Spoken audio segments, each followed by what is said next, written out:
அஸ்ஸலாமு வரகாத்து. பொதுவாக தமிழகத்தில்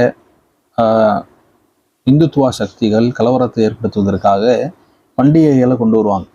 விநாயகர் சதுர்த்தி மாதிரி பண்டிகைகளை கொண்டு வந்து இஸ்லாமிய தெருவுக்குள்ளே தான் போவோம், இஸ்லாமிய மக்கள் எங்கே வாழ்கிறாங்களோ அங்கே தான் நாங்கள் எங்களுடைய ஊர்வலத்தை மேற்கொள்வோம் அப்படின்னு சொல்லி எவ்வளவோ கலவரங்களை செஞ்சுருக்கிறாங்க.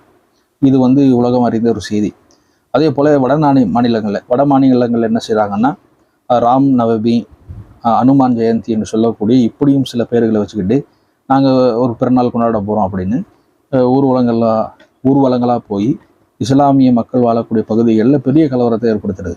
இஸ்லாமிய மக்களுக்கு எதிரான கோஷங்களையும் அதே போல் மத வெறுப்பை தூண்டக்கூடிய வகையில் தங்களுடைய செயல்பாடுகளை அமைத்துக் கொள்கிறார்கள்.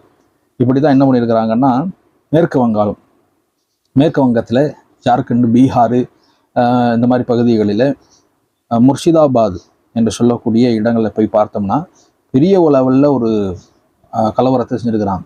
கலவரத்தை செஞ்சு அங்கே இருக்கக்கூடிய முஸ்லீம் கடைகளை சூறையாடி கிட்டத்தட்ட 40 கடைகளில் சூறையாடி நொறுக்கியிருக்கிறாங்க. அதே மாதிரி தீயிட்டு கொளுத்திருக்கிறாங்க. அதே போல் தள்ளு வண்டிகளில் வியாபாரம் செய்யக்கூடிய மக்களுடைய அந்த பழத்தை வச்சு ஒருத்தர் வியாபாரம் பண்ணிகிட்டு இருக்கிறார்.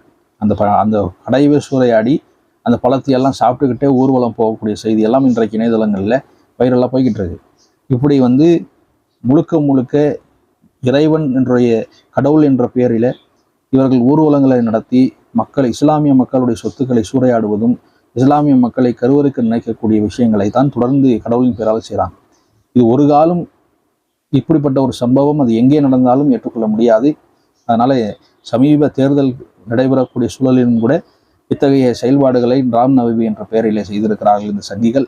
ஆக இவர்களுக்கு தேர்தலில் மிகச்சிறந்த ஒரு பாடத்தை புகட்டணும்.